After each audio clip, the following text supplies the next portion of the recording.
భద్రాద్రి కొత్తగూడెం జిల్లా ములకలపల్లి మండలం పూసగూడెంలో Sitaram project pump house phase 2 trial run విజయవంతమైంది.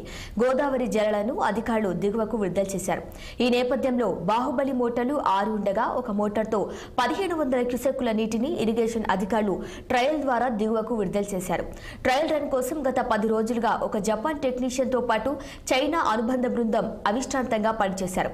ఎట్టకేలకు ట్రయల్ రన్ విజయవంతం కావడంతో ఇరిగేషన్ అధికారులు హర్షం వ్యక్తం చేస్తున్నారు.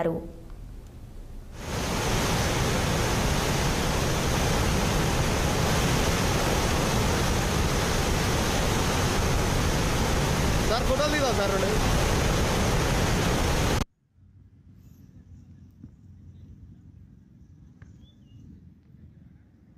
ఇప్పుడు లేచింది